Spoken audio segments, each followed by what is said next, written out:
Now a loop can repeat one or more lines of code over and over again, but that also means that a loop can also repeat another loop inside of itself, and that's known as a nested loop. And so let's take a look at a quick example of a nested loop. And this will be a for loop.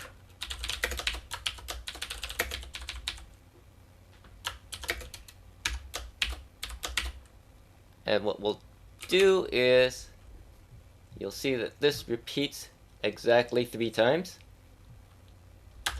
And now let's add another loop.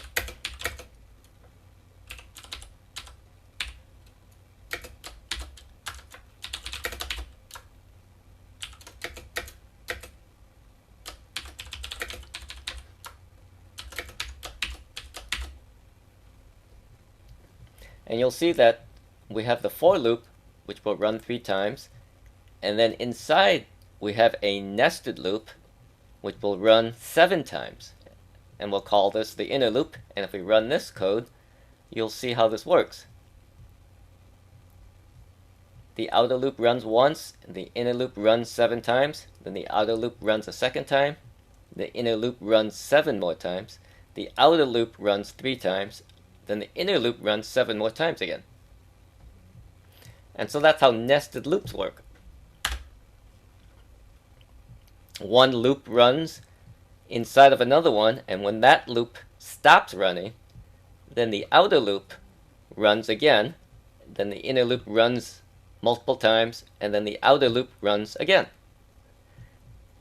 And let's take a look at how to create nested loops with while loops.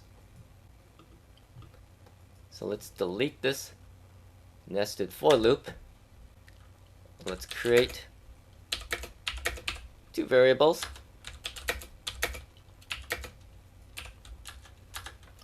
Here's our first loop.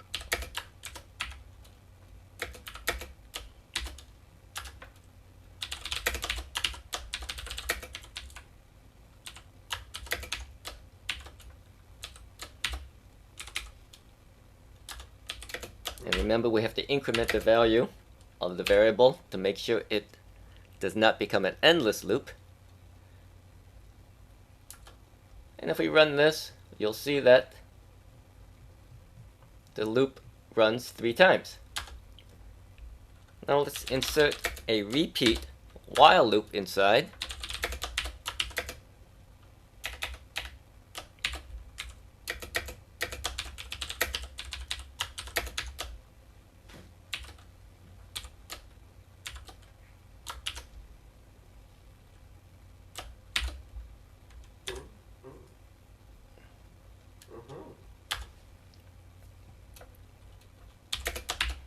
We have to make sure that we increment this other variable inside the repeat while loop so it will eventually stop.